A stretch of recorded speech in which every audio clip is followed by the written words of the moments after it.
my life story and hope that maybe you get something out of it. This is my first year back in Crandall, and I live with my dad and my little brother. My parents are divorced, and my mom right now lives in Waco. And her whole life has not been based around God. When she was a teenager, like my age, she was into drugs and drinking and gangs, and the kind of things that you see on TV were her life. It was her life, and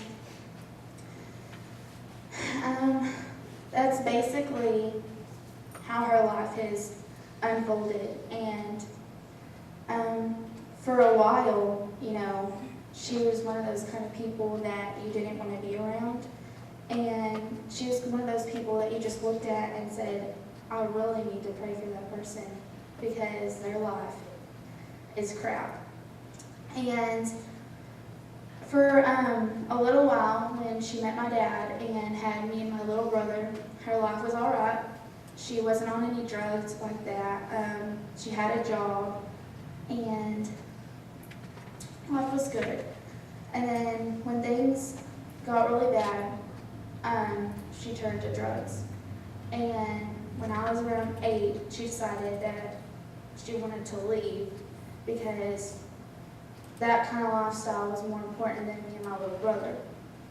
And it was really hard because I didn't really understand it, and I know how she used to be, and looking at her now, from what the drugs have done to her, she's a completely different person. Like, I remember the way she used to smell and everything that she used to do for me when she was normal.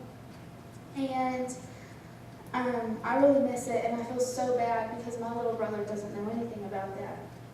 And it's just really sad. So I kind of think that it's the decisions that you make now, and it's the things that you choose not to be now or to do now that unfold your life for you. If you choose to do drugs and you choose to drink and you choose to do those crazy things, you might end up ruining people's lives around you, like my grandmother, mine and my little brother's lives, and you might change people's perspectives of how a mother should be. And I'm really close to my mom. I don't know why. I can tell her anything, and I'm not afraid of her judging me. I guess that's because she has nobody to look down on because she's as low as you can go.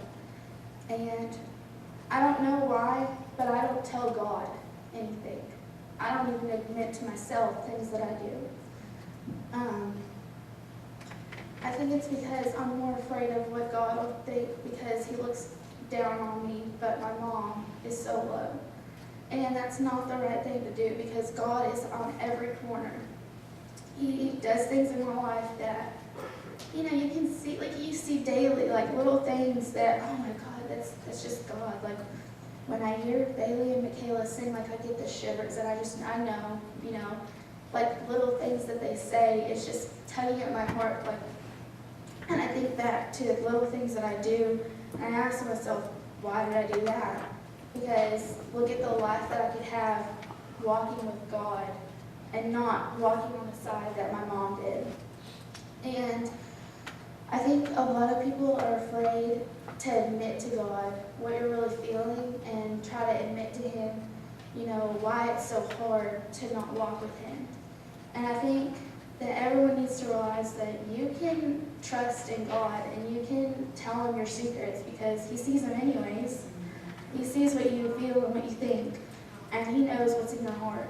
And the sooner that you realize that he's your best friend and that he's your biggest role model, and your life it'll be better.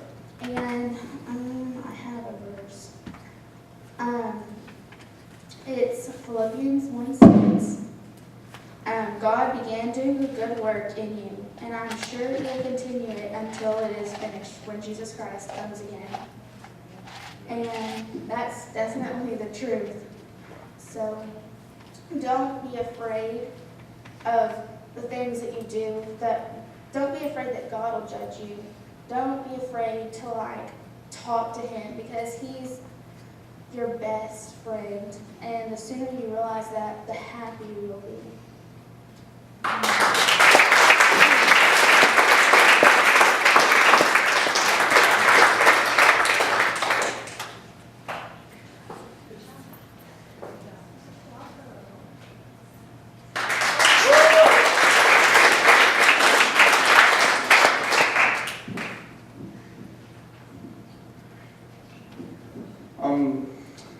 I don't know, my story isn't necessarily as drastic as a bunch of other people's, but I don't know, I feel like it's just important. I was kind of like born into church, I guess, like my family, my grandparents, all that, they went to church, like, every time that they could. So, naturally, when I was born, I was kind of brought up that way. Except, well, I never knew my father.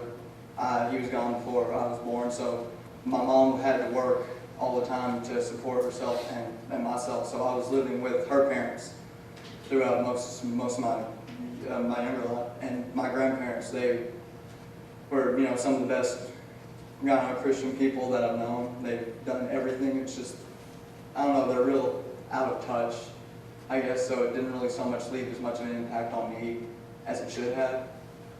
And then whenever my mom met my dad,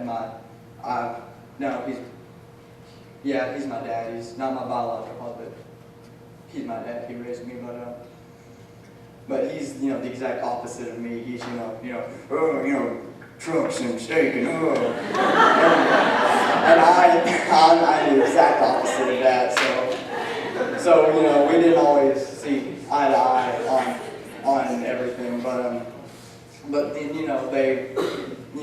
they got married. My dad has a very good job, and we moved out here, and so I wasn't around my grandparents who went to church all the time.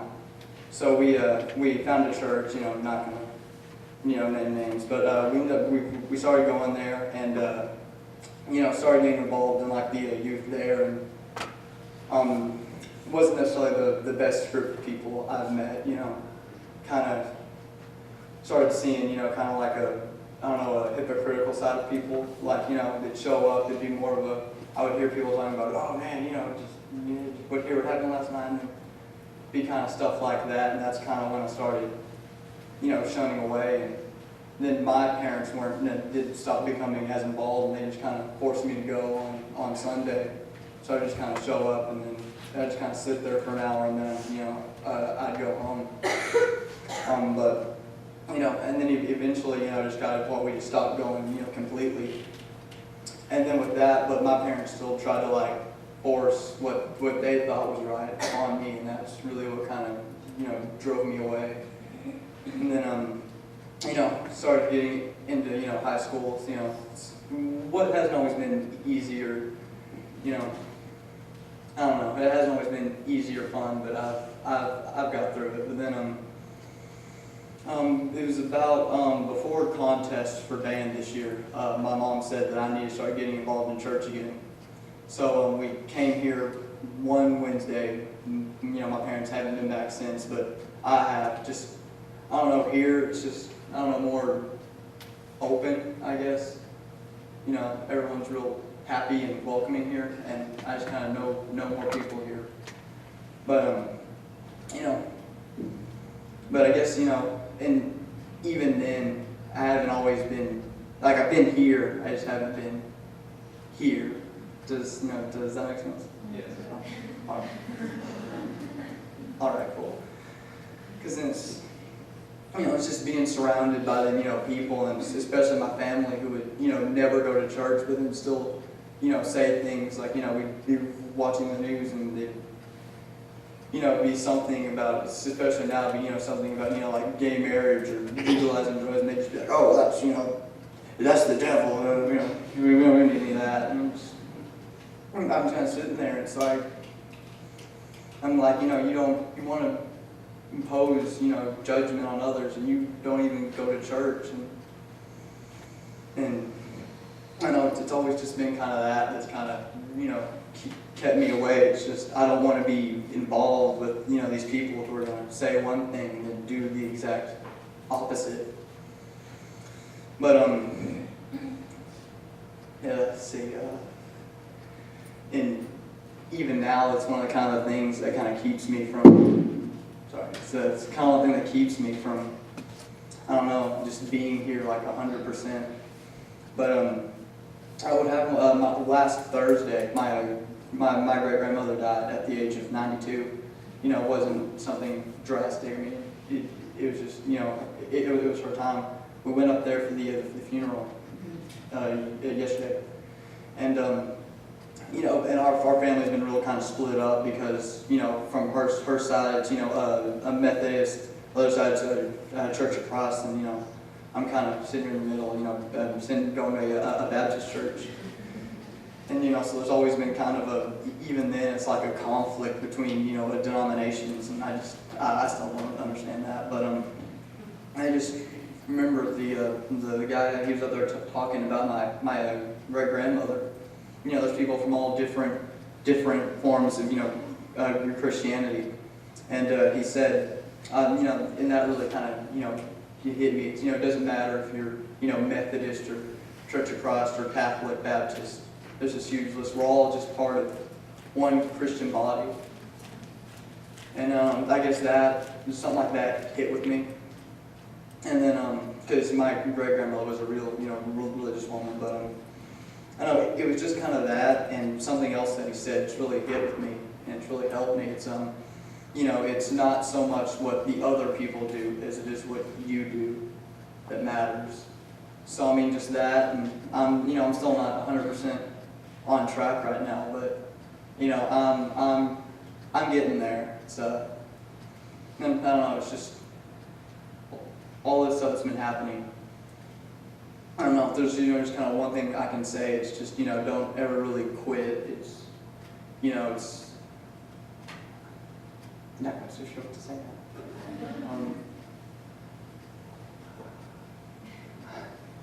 I don't know. I guess I'll just end here.